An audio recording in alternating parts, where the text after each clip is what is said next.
여러분, 만약 이 영상을 보고 계신 분들이라면 대부분 비트코인이 왜 중요한지 이해되셨고 지금처럼 마음만 먹으면 개인 지갑으로 옮길 수 있는 현재 이 시점에 최대한 빨리 자신의 비트코인을 개인 지갑으로 옮기고 싶으실 겁니다. 그렇다 보니까 이 영상까지 오신 거죠. 자, 이번 영상은 비트코인을 개인 지갑으로 옮기는 과정을 설명드리려고 합니다. 그런데 그 전에 우리에게 필요한 게 두 가지가 있습니다. 일단 첫 번째로 개인 지갑이 있어야 되겠죠? 개인 지갑이 있어야 되는데 근데 개인 지갑은 뭐고, 하드웨어 월렛은 뭐고, 소프트웨어 월렛은 또 뭐고, 콜드 월렛, 하드 월렛, 그동안 이곳저곳에서 들었던 용어들이 있는데 개념이 뒤죽박죽 다 섞여 있죠. 이 엉켜있는 실타래부터 확실하게 먼저 풀어야 되고요. 두 번째로는 실제로 비트코인을 보내야죠. 그런데 비트코인을 보낸다는 건 또 뭔 소리고, 지갑으로 보내면 지갑 안에 있다는 건지, 그럼 지갑으로 가면 내 수익률은 표시가 되는 건지, 한 번 갔다가 다시 돌아올 수는 있는 건지, 옮겼다가 지갑을 잃어버리면 어떻게 되는 건지, 옮긴다는 것에 대한 개념이 정확히 안 잡혀 있으니까 온갖 잡념들과 오해들만 계속 쌓이잖아요. 그죠? 이렇게 큰 두 가지 엉킨 머릿속의 실타래들을 풀어야 그때부터 비트코인을 진짜 옮길 수 있는 겁니다. 자, 그럼 빠르게 이 두 가지 개념 세팅부터 들어갑니다. 그리고 참고로 제가 개념 설명을 하기 위해서 설명드리는 용어들은 다 쉽게 설명하기 위한 비유들이 많으니까 그 단어들 하나하나에 너무 큰 의미를 두지 마세요. 일단 지금은 개념을 정확하게 이해하는 게 중요합니다. 자, 그럼 시작해보겠습니다. 우선 여러분, 비트코인이 대단한 이유는 여러 가지가 있지만 그 중에서 대표적인 단어로 탈중앙성 이러죠? 여기서 말하는 탈중앙이라는 게 결국은 비트코인이라는 디지털 화폐가 발행되고 거래가 승인돼서 장부에 기록되면서 화폐가 유통되는 모든 과정이 담기는 네트워크가 탈중앙화되어 있다는 얘기예요. 그러니까 한국은행, 연준이라는 중앙, 그리고 은행들의 금융전산 서버 이런 것들은 다 이걸 관리하는 주체가 있고 그들의 결정에 따라서 화폐 발행량이 늘었다 줄었다 하고, 거래 장부를 관리하던 서버가 다운되거나 하루에 한 번 새벽에 정산하고 있으면 그 시간에 거래가 안 되잖아요. 보통 자정 12시에서 12시 반 사이죠? 그런데 비트코인은 이 모든 화폐 발행과 유통, 거래 내역의 기록이 전 세계에 분산되어 있는 수많은 컴퓨터들에 의해서 검증되고 기록되고 체결되는 구조이기 때문에 우리가 매수한 비트코인, 그리고 그걸 다른 거래소로 보내든 내 개인 지갑이라는 걸로 보내든 비트코인은 비트코인 네트워크 위에 존재하는 장부상의 주인만 계속 바뀌는 개념입니다. 즉, 비트코인은 언제나 네트워크 위에 존재한다는 걸 설명드리는 겁니다. 자, 그럼 국내 거래소에 있는 비트코인을 내 개인 지갑으로 옮긴다는 건 비트코인을 물리적으로 움직이게 한다라는 게 아니라 네트워크상의 주소가 예를 들어서 업비트 소유의 주소에서 내가 만든 개인 지갑의 주소로 변경된다는 거예요. 그러니까 그때서야 비로소 내가 매수했던 비트코인이 진짜 내가 소유한 네트워크 주소로 옮겨지게 되는 겁니다. 그리고 이 상태가 바로 온전히 자신이 비트코인을 보유하고 있는 상태인 거예요. 오케이? 이해되셨죠? 근데 그럼 개인 지갑을 만들어야 되는데 저를 포함한 많은 사람들이 하드웨어 월렛을 사라고 하잖아요. 근데 하드웨어 월렛을 왜 사라고 하는 건지, 그리고 그게 뭔지, USB나 휴대폰처럼 생겼던데 그게 왜 필요한 건지 이걸 알아야 사던 말던 하겠죠? 자, 설명해 보겠습니다. 여러분, 앞에서 제가 비트코인은 어디에 있다고 했죠? 업비트 서버에 있나요? 바이낸스 서버에 있어요? 아니죠. 업비트든 바이낸스든 그 거래소가 만든 비트코인 네트워크의 주소 안에 있는 거죠. 그러니까 우리가 비트코인을 내 지갑으로 가지고 오려면 일단 비트코인 네트워크 위에 지갑을 하나 만들고 그 다음에 거래소에 있는 걸 옮겨야겠죠. 근데 비트코인은 우리 눈에 보이지 않는 마치 하늘 위에 있는 네트워크에 존재하는 거니까 우리가 주소를 만들고 비트코인을 옮기려면 일단 네트워크에 접속을 해야 되겠죠. 그때 하늘 위에 떠 있는 보이지 않는 그 네트워크로 연결해주는 사다리가 바로 자신의 비밀번호이고, 이 비밀번호를 보관하는 방식에 따라서 지갑의 종류가 달라지는 겁니다. 그러니까 지갑이 있어야 비밀번호가 생겨서 사다리가 연결되고 그 사다리를 타고 네트워크 위로 올라가서 비트코인을 넣어놓고 다시 내려오는 것 같은 거죠.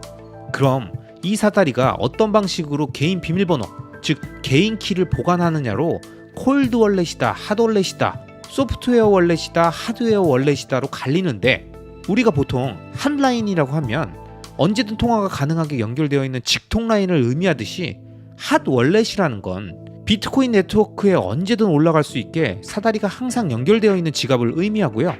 콜드 월렛은 평상시에는 사다리를 접어놨다가 필요할 때만 꺼내서 펴서 연결하는 지갑이란 의미입니다. 그러니까 뭐가 해킹 위험이나 보안에 유리하겠어요. 당연히 평상시에는 접어놨다가 필요할 때만 사다리가 연결되는 콜드 월렛이 훨씬 안전하겠죠? 언제든 쉽게 올라가려고 핫월렛으로 항상 사다리 연결해 놨는데 갑자기 휴대폰이 해킹당해서 엄한 놈이 나 대신 타고 올라갈 수도 있잖아요. 그러니까 가능하면 핫월렛보다는 콜드 월렛을 추천하는 겁니다. 자, 정리하면 핫월렛은 자신의 비밀번호, 즉 비밀키가 항상 인터넷에 연결되어 있는 지갑이고, 콜드 월렛은 비밀키가 안전하게 인터넷이 끊어져 있는 상태로 보관되는 지갑인데, 거래가 필요할 때만 사다리를 펴서 연결하듯이 인터넷이 연결되어 있는 핫월렛과 연동해서 비트코인 네트워크로 접속한다, 이렇게 생각하시면 됩니다. 그러니까 인터넷이 항상 연결되어 있는 핫월렛은 대부분 앱 형태로 우리 스마트폰에 깔려있는 소프트웨어 월렛을 의미하는 거고요. 인터넷이 차단되어 있는 콜드 월렛은 대부분 휴대폰의 앱이 아닌 인터넷이 차단된 별도의 기기를 이용하는 하드웨어 월렛을 의미하는 겁니다. 그럼 지갑의 종류를 의미하는 용어들에 대해서는 대충 정리가 되셨죠? 그러니까 제가 지갑 추천해달라고 말씀하시는 분들께 언급드렸던 제이드, 콜드카드, 키스톤 프로 같은 게 모두 인터넷 연결 기능이 없는 기기에 자신의 개인키, 즉 비밀번호를 안전하게 보관하고 있는 하드웨어 월렛인 거고, 이런 하드웨어 월렛과 연동해서 거래를 도와주거나 쉽고 빠르게 소프트웨어를 통해서 지갑을 만들 수 있는 블루 월렛, 트러스트 월렛, 아니면 제이드랑 연동되는 그린 월렛 같은 것들이 항상 인터넷이 연결되어 있는 소프트웨어 월렛인 겁니다. 뭐 여기서 조금 더 세분화해서 들어가면 너무 복잡해지니까 일단 이 정도로 개념 잡고 최종 정리를 한번 해보자고요. 자, 최종 정리 들어갑니다. 비트코인은 인터넷 망 위에 떠있는 네트워크에만 존재하고, 그렇기 때문에 자신이 지갑을 만들어서 스스로 비트코인을 갖고 있으면 그 누구도 우리의 비트코인을 함부로 빼앗을 수 없다. 그래서 거래소 소유의 지갑 주소로 된 곳에 내 비트코인을 놓지 말고 내가 직접 만든 나만의 지갑 주소로 비트코인을 옮겨야 한다. 그럼 일단 지갑을 만들어야 되는데, 언제나 인터넷이 연결되어 있어 보안에 아쉬움이 있는 휴대폰의 앱 형태로 존재하는 소프트웨어 월렛은 당연히 거래소 지갑에 놓는 것보다는 안전하지만, 그래도 이왕이면 더 보안을 높이기 위해서 자신의 비밀키, 즉 비트코인 네트워크로 올라가는 사다리를 펼 수 있는 비밀번호를 인터넷이 연결되지 않는 하드웨어 월렛 하나를 사서 그곳에 직접 보관하자. 그래야 스스로 비트코인을 보관하면서도 보안성도 올릴 수 있다. 이렇게 정리할 수 있습니다. 그리고 많은 분들이 지갑을 추천해달라고 하시는데요. 일단 전 지금부터 언급드리는 그 어떤 회사와도 레퍼럴이나 상품 홍보 요청을 받은 적이 없다는 점을 강조해드리고요. 제 생각이 아닌 전세계 수많은 비트코이너, 비트맥시 분들의 의견을 종합해서 내린 하드웨어 월렛 3가지를 말씀드립니다. 일단 이 3가지의 선정 기준은 무조건 비트코인의 오픈소스 암호 코드를 사용한 지갑이어야 합니다. 제가 뭐라 그랬죠? 지갑은 비트코인 네트워크로 가는 사다리라고 그랬죠? 그럼 그 사다리가 낡거나 망가지면 어떻게 해야 됩니까? 새로운 사다리로 바꾸면 되잖아요. 사다리는 올라갈 수만 있게 되어 있으면 되지 꼭 그때 산 그 회사의 사다리여야만 올라갈 수 있는 게 아니니까요. 그러니까 내가 처음 산 하드웨어 월렛을 이용해서 비트코인을 보관하다가 언제든 다른 회사 지갑으로 바꾸거나 원래 있던 지갑을 잃어버려서 새로운 지갑을 산다고 해도 내 비밀키만 정확히 기억하고 다른 사람에게 뺏기지 않았다면 그 비밀키를 새로운 하드웨어 월렛에 입력하는 순간 내 지갑은 예전 지갑과 동일하게 내 비트코인 수량이 다시 표시되고 거래할 수 있는 상태가 됩니다. 근데 단 전제는 비트코인의 오픈소스 암호 코드를 사용한 하드웨어 월렛이어야지, 자기네들이 어떤 목적에서든지 그 암호 코드를 살짝 바꾼 것들은 절대 구매하시지 않는 게 좋습니다. 이런 것들은 나중에 다른 지갑에서 복구가 안 될 수도 있습니다. 아니면 내 비밀키를 몰래 빼돌리고 있을 수도 있고요. 그래서 비트코이너들 사이에서 문제가 됐던 디센트나 나노레저 같은 지갑들은 권하지 않습니다. 그럼 앞서 말씀드렸던 제이드와 콜드카드, 키스톤 프로 이 3가지는 비트코인 오픈소스 암호 코드를 사용한 하드웨어 월렛이고, 나름 유저들 사이에서 현재까지는 검증이 된 제품들이라 많은 비트코이너 분들이 사용 중입니다. 이 3가지에 대한 제 개인적인 느낌은요, 캠핑 장비 살 때랑 약간 비슷한데요. 일단 아주 기본적인 구성만 담백하게 되어 있고 저렴한 걸 원하신다면 제이드가 그냥 깔끔합니다. 그런데 제이드는 좀 불편할 것 같고 조금 더 돈을 쓰더라도 편리하게 사용하는 게 난 좋다. 그리고 나중에 다시 설명드릴 거긴 한데요. 하드웨어 월렛의 보안성을 조금 더 높이는 방식인 에어갭 거래 방식까지 편하게 쓰고 싶다면 콜드카드가 괜찮아 보입니다. 그리고 마지막으로 난 이것저것 사면서 돈 여러 번 쓰는 거 싫고 한 방에 가장 좋은 끝판왕 완결형을 사고 싶다.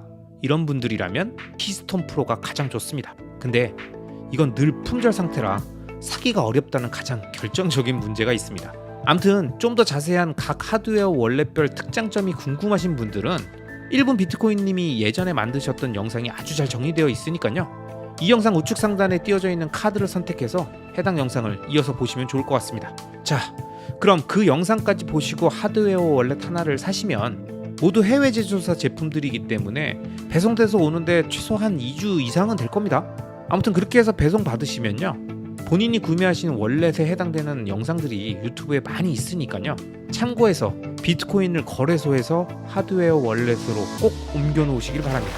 매번 비트코인에 대한 다양한 화두를 던지며 다채롭게 해석하고 고민하게 만들어주는 남자 마이클 세일러. 그만의 독특한 화법과 해박한 지식에서 나오는 비트코인에 대한 생각들을 더빙 영상을 통해서 구독자님들이 쉽게 편하게 보고 듣고 이해하실 수 있게 영상으로 제작하고 있는데요. 이번 영상에서는 마이클 세일러는 끊임없이 비트코인을 가지고 다투고 싸우고 바꾸고 변형하려는 사람들에게 제발 좀 비트코인을 그냥 있는 그대로 냅두라고 말하는데요. 도대체 왜 이런 말을 하는지 지금 바로 그의 의견을 함께 들어보러 가시죠. 렛츠고! 비트코인은 어떠한 이념에 뿌리를 두고 있다 라고 제가 말했었습니다. 그쵸? 네트워크상의 자산인데 어떻게 표현해야 할까요? 프로토콜을 기반으로 하고 있고 특정 이념에 뿌리를 둔 네트워크상의 자산입니다. 그리고 이 이념은 자연 법칙과 인간 법칙 사이에서 선택해야 하는 이념입니다. 우리는 인간의 법칙보다는 자연 법칙을 선호하고요. 우리는 컴퓨터 과학보다 물리과학을 선호하고 메타버스보다 유니버스, 그러니까 우주를 선호하는 것이죠.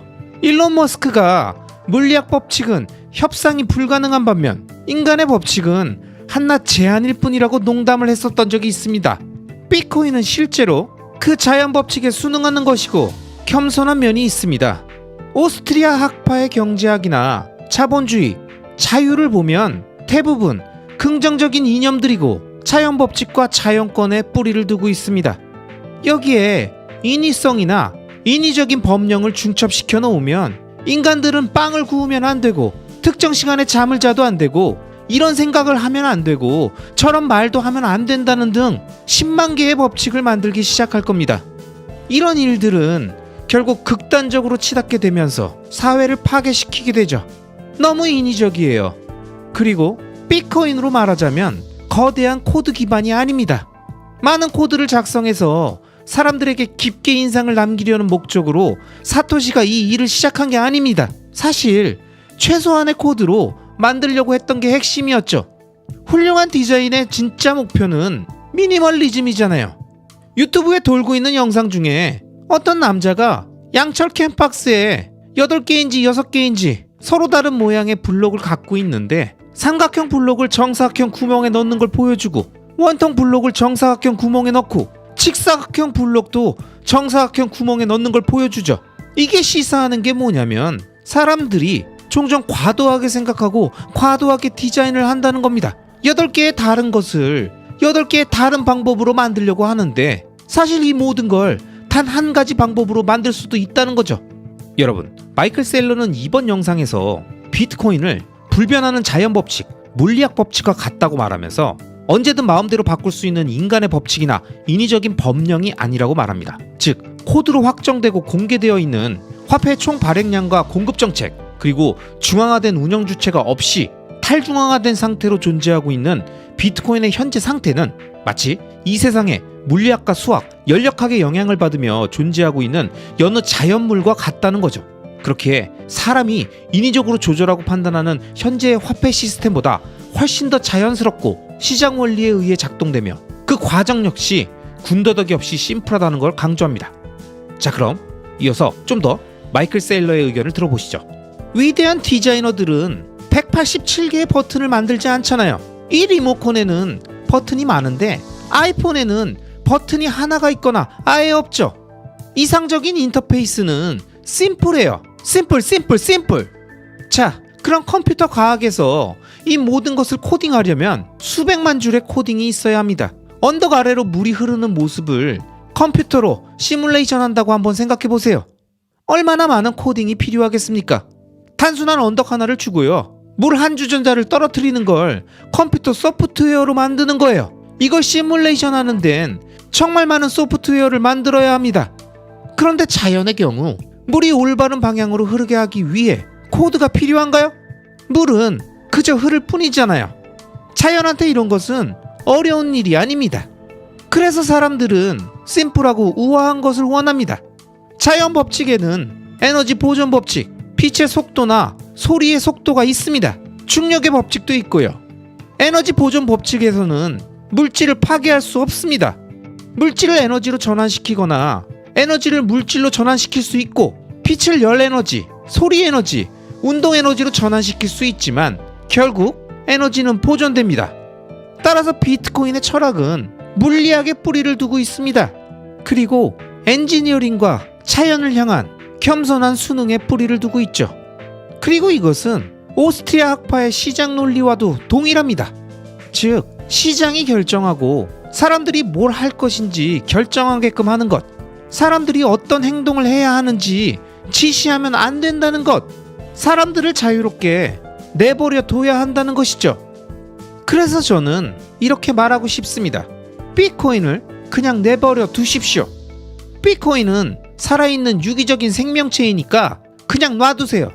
만약 당신이 뭔가를 만들어서 돈을 벌 수 있다고 생각했다면 혼자서 하세요. 자신의 응용 프로그램에 돈만 넣고 하시길 바랍니다. 새 프로토콜을 도입해서 세상에 제공하고 싶다면 그것도 괜찮습니다. 얼마든지 오픈 프로토콜로 도입할 수 있죠. 리눅스도 오픈 프로토콜이고 HTTP도 있고, 또 자신만의 라이트닝 프로토콜을 가질 수도 있죠. 라이트닝과 경쟁하는 프로토콜을 만들 수도 있고요. 이런 것들을 다 할 수 있습니다. 하지만 궁극적으로는 자연을 존중하고 사토시가 이 유전적 생명체를 설계했다는 사실을 존중했으면 합니다. 사토시는 크립토 생명체를 만들었고 사이버 공간에 이걸 풀어놨는데 살아남았죠. 다른 사람들이 이전에 만들었던 것들은 다 죽었는데 말이죠. 수백 번의 실험을 통해서도 다 죽었고, 수백만 개의 것들이 그 이후에도 계속 죽어나갔습니다. 바로 여기에 딱 한 개만 살아남았고, 우리는 이 생명체가 살아있다는 사실에 경외심을 느껴야 합니다. 우리의 임무는 사람들이 이것을 받아들여서 성장시키고 성공할 수 있도록 도와주는 것입니다. 바퀴벌레나 바이러스 혹은 토끼의 유전자 코드를 향상시키겠다는 것이나 비트코인의 유전자 코드를 향상시키겠다는 것이나 비슷합니다. 그냥 이 생명체들이 자신의 최대 잠재력에 도달할 수 있도록 내버려 두라는 얘기예요. 왜냐면 비트코인의 시가총액이 지금 8,500억 달러인데 근본적으로 유전적 프로토콜을 변형시키지 않으면서도 수백조 규모의 경제에 도달하지 못할 이유가 없습니다. 지금 꽤 훌륭히 작동하고 있는 것으로 보이잖아요. 그래서 제 생각에 이 철학의 핵심은 스토아 학파의 금욕주의가 주는 교훈과 비슷합니다. 어떤 일을 할 수 있다고 해서 그 일을 해야 한다는 건 아니라는 겁니다. 겸손과 우아함을 가지고 앞으로 나가세요. 그리고 복권에 당첨됐을 때 복권에 당첨됐다는 것을 인지할 수 있는 지혜를 가지세요. 못 먹어도 2배 고라고 외치면서 도박으로 다 잃지 말라는 말입니다. 청복자 윌리엄은 사생아의 고아였고 모두가 그를 죽이고 싶어 했지만 가까스로 일어나 노르망디의 공작이 되었습니다. 완벽한 아내와 4명의 아들을 얻었고 그 이후에 영국 해협을 건너 영국을 정복하는 데 성공했지만 그의 가정은 무너졌고 국가는 내전을 하게 됐죠. 그리고 그는 자신의 아들을 상대로 싸우다가 죽고 그 후에는 아들들끼리 서로 싸웠습니다. 이게 바로 승리의 입에서 패배를 빼앗아가는 꼴입니다. 나폴레옹도 같은 일을 했고 시저도 같은 일을 했습니다. 알렉산더 대왕도 똑같이 했고요. 세상은 이런 사람들로 가득 차 있습니다. 국가 전체를 다스리는 왕이 되고 모두가 행복하고 서로 평화로운데 그걸 어떻게든 다 망쳐버리는 사람들 말이에요. 비트코인은 승자고 잘 되고 있습니다. 매년 45%씩 성장하고 있고 비트코인으로부터 수백만 가지가 더 성장할 것입니다. 이런 기회가 주어졌다는 것은 우리에게 너무 큰 행운이고 저는 이것을 완전히 이해하지 못하는 99%의 사람들에게 집중할 것입니다. 그들을 교육하고 그들이 함께 할 수 있도록 도와줄 거예요. 하지만 그들이 비트코인 ETF를 소유하는 것, 비트코인을 직접 소유하는 것, 피델리티를 통해 보유하는 것, 기업과 비즈니스를 하는 것의 여부를 두고 싸우는 데는 너무 많은 시간을 보내지 않을 것입니다. 이건 모두 2차적인 일들이거든요. 100년 후에도 여전히 우리는 정치에 대해서 의견이 다를 것이고 소유권 관계와 그 외 많은 것들에 대해서도 의견이 다를 것입니다. 그렇기 때문에 진짜 중요한 질문은 비트코인이 매년 40% 성장하는지 20% 성장하는지 10% 성장하는지 5% 성장하는지입니다. 그래서 저는 레이저 아이즈를 장착하라고 말씀드립니다. 레이저 아이즈가 갖는 의미는 이게 당신의 인생을 통해서 인류를 더 낫게 만들 수 있는 것입니다. 인류가 봉착한 문제들을 모두 해결할 수는 없지만 절반은 해결할 수 있고 아니면 모든 사람들의 삶이 나아질 수 있는 해결책을 제공할 수 있습니다. 그러니 당신이 구할 수 있는 것에 집중하고 이 세상에 가지고 올 수 있는 이익에 집중하세요. 100가지 부수적인 싸움에 자기 자신을 말려들게 하지 마세요. 사람들은 수백 년 동안 싸워왔고 앞으로 또 100년은 더 싸울 거예요. 왜냐면 전기가 발명되면서 정치적 싸움이라는 것은 끝나지 않았죠. 하지만 확실히 인류의 삶을 더 좋게 만든 것과 같습니다. 인간이 종교적 갈등을 끝내지는 못했지만 발전된 의료기술과 전기, 빛의 조합으로 1600년대에 출산 중 사망하는 아이들이 5명 중에 2명이었다면 그 수치가 40%에서 1% 및 아주 낮은 수치로 내려갔습니다. 그래서 우리는 기술을 확장시키고 비트코인으로 더 향상된 삶을 사는 데 집중한다면 나머지는 중요하지 않습니다. 제가 예전에 농담처럼 했던 말이 내 모든 좋은 아이디어들은 착각에 의한 산만함이었다 이겁니다. 이제는 이렇게 말하고 싶습니다. 비트코인은 제 최고의 아이디어고 제가 비트코인으로 뭘 할 수 있었던 이유는 다른 좋은 아이디어들이 몇 개 있긴 했지만 결국 나쁜 아이디어들은 한 번도 따르지 않았다는 것입니다. 나쁜 것들을 따르지 않았고 좋은 아이디어들만 따랐는데 이것들 역시 처음에는 훌륭하다고 생각했지만 결국 착각이었고 제 최고의 아이디어, 위대한 아이디어를 향한 성공에 집중을 방해하는 것들이었죠. 그래서 이렇게 얘기를 마치고 싶습니다. 비트코인을 위해 옳은 일을 하십시오. 여러분, 이번 영상은 지금까지 제가 더빙으로 소개해드렸던 다른 영상들에 비해 아마 조금은 난해하고 어렵게 느끼셨을 수 있습니다. 하지만 마이클 셀러가 말한 핵심은 자연물과 같은 비트코인을 인위적으로 변형하거나 바꾸려고 하지 말고 비트코인 자체가 갖는 속성이 온전히 이 세상의 끝까지 발현될 수 있도록 그냥 그 상태 그대로 내버려 두라고 말합니다. 그러면서 비트코인을 발견했다는 것 자체가 복권에 당첨된 것과 같다라는 것을 꼭 인지하고 그 소중한 기회를 못 먹어도 2배 고라고 외치면서 다 날려버리지 말라고 말합니다. 또한 자신만의 코인을 만들어서 돈을 벌 수 있다고 생각했다면 그냥 혼자 하라고 말하죠. 자신의 응용 프로그램에 자기 돈만 넣고 하라고 얘기합니다. 즉 비트코인을 발견하고도 엉뚱한 행동을 하지 말라는 겁니다.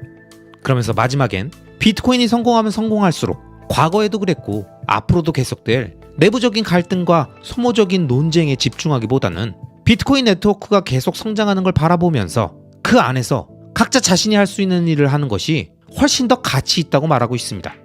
저 역시 마이클 세일러의 이런 의견에 동의합니다. 그리고 그런 관점에서 저도 계속 비트코인에 대한 제 생각과 현인들의 이야기를 쉽고 재미있게 많은 구독자님들께 전달하고 알릴 수 있도록 제가 잘할 수 있고 가치 있는 일인 비트코인 관련 영상 제작을 앞으로도 계속 진행해 나가겠습니다.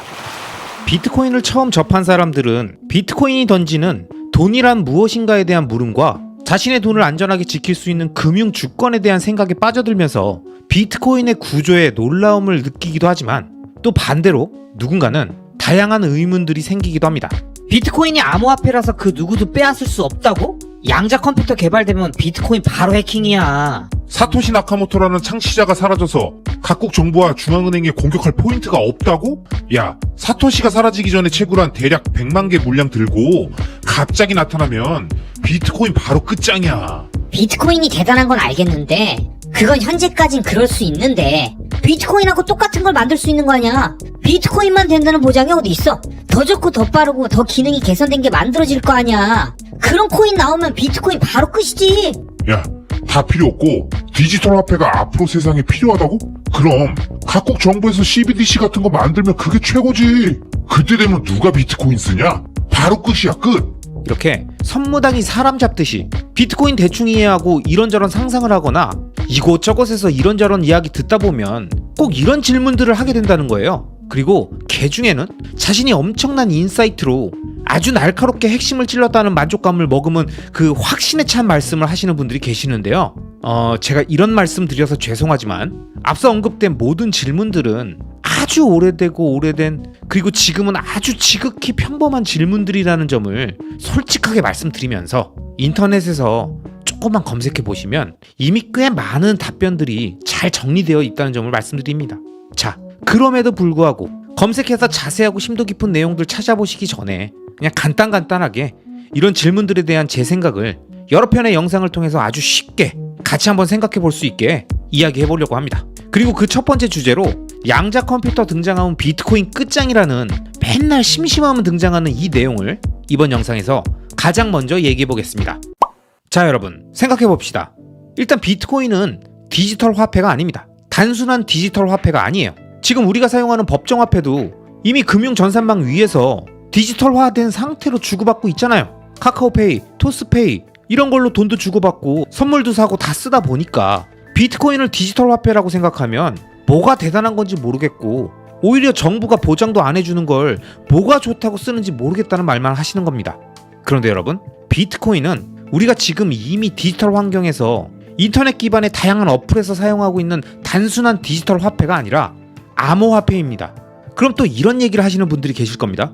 멀쩡한 돈을 납두고 왜 암호화를 하는데? 왜 쓸데없는 짓을 하는데? 근데 만약 여러분이 정말 그런 상황은 없어야겠지만 정부에 밑보이는 행동을 해서 정부가 여러분의 계좌를 동결한다면 여러분 은행 계좌의 돈은 여러분께 맞나요?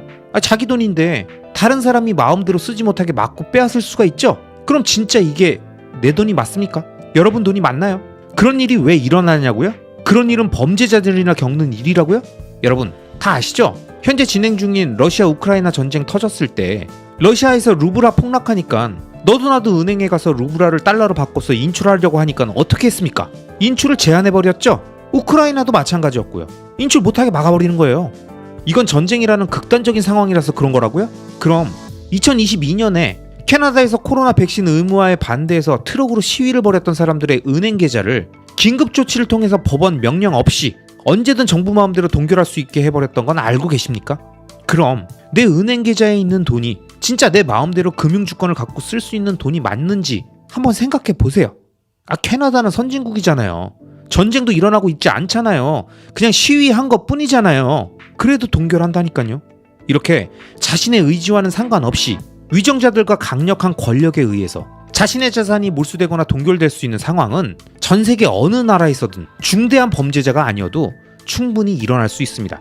그런데 만약 전 세계에서 현존하는 가장 강력한 암호화 프로그램을 통해서 자신이 갖고 있는 돈을 그 누구도 마음대로 검열하지 못하게 방어해 줄 수 있는 자산이 있다면, 그리고 그런 돈이 있다면 이게 얼마나 놀라운 일입니까? 이게 바로 비트코인이고, 비트코인은 이게 가능하도록 미국 국가안보국 NSA에서 개발했던 샤256이라는 알고리즘을 이용해서 비트코인 네트워크가 작동하는 모든 근간의 데이터를 암호화하고 있습니다. 그래서 비트코인을 암호화폐라고 부르는 것이고, 이렇게 암호화된 네트워크를 통해서 비트코인이 채굴되어서 이 세상에 나오고 사용자 간 거래가 승인되고 디지털 장부에 연결되어서 계속 쌓여가고, 이 디지털 장부를 전 세계에 흩어져 있는 데스크탑, 노트북, 미니 PC에서 다운받아 설치해서 자신의 컴퓨팅 파워를 비트코인 네트워크에 제공하는 수많은 사람들이 존재하고 있기 때문에 비트코인 네트워크를 해킹하거나 인위적으로 시스템을 붕괴시키기가 매우 어려운 건데, 우리의 양자 컴퓨터 매니아들은 양자 컴퓨터가 개발되면 암호화됐다고 자랑하는 비트코인이 완전 끝장날 거라고 말하는 거죠. 그런데 여러분, 괜히 어렵게 양자 컴퓨터의 원리나 기술의 진화 속도 같은 거 얘기하면서 된다 안 된다 얘기하고 따지지 말고 아주 단순하게 한번 일단 생각해 보자고요. 만약에 양자 컴퓨터가 개발돼서 엄청나게 복잡한 암호 코드로 만들어져 있고 전 세계에 분산되어 있어서 인위적 조작이 물리적으로도 쉽지 않은 비트코인도 바로 해킹될 수 있다고 말한다면, 그러면 비트코인 네트워크보다 훨씬 더 취약한 현재 전 세계의 금융 네트워크와 군사 네트워크는 어떻게 될까요?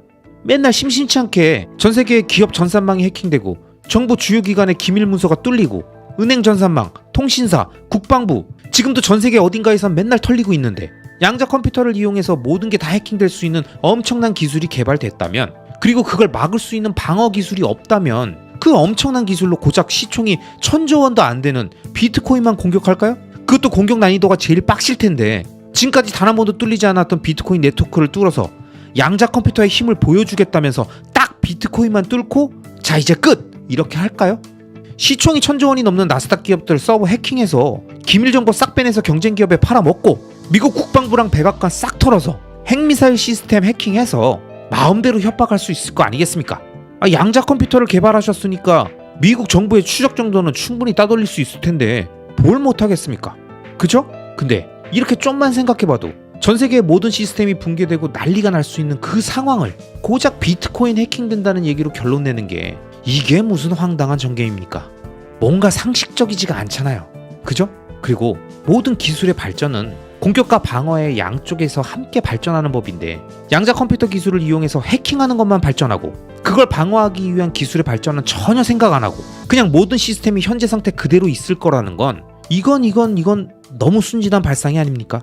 구독자님들 중에서는 아주 오래전에 Y2K라는 단어로 전 세계가 난리가 났었던 걸 기억하시는 분들도 계실 겁니다. 이 난리가 났던 공포의 원인은 1990년대 말 기준으로 봤을 때 그 당시에 오래되었던 구식 컴퓨터의 코드가 날짜를 기억할 때 1992년은 92, 1993년은 93 이렇게 두 자리만 인식해 왔기 때문에 99 다음에 올 2000년의 00은 이거 컴퓨터가 받아들이지 못할 거라는 예상이었어요. 들어보시면 쏠깃하죠?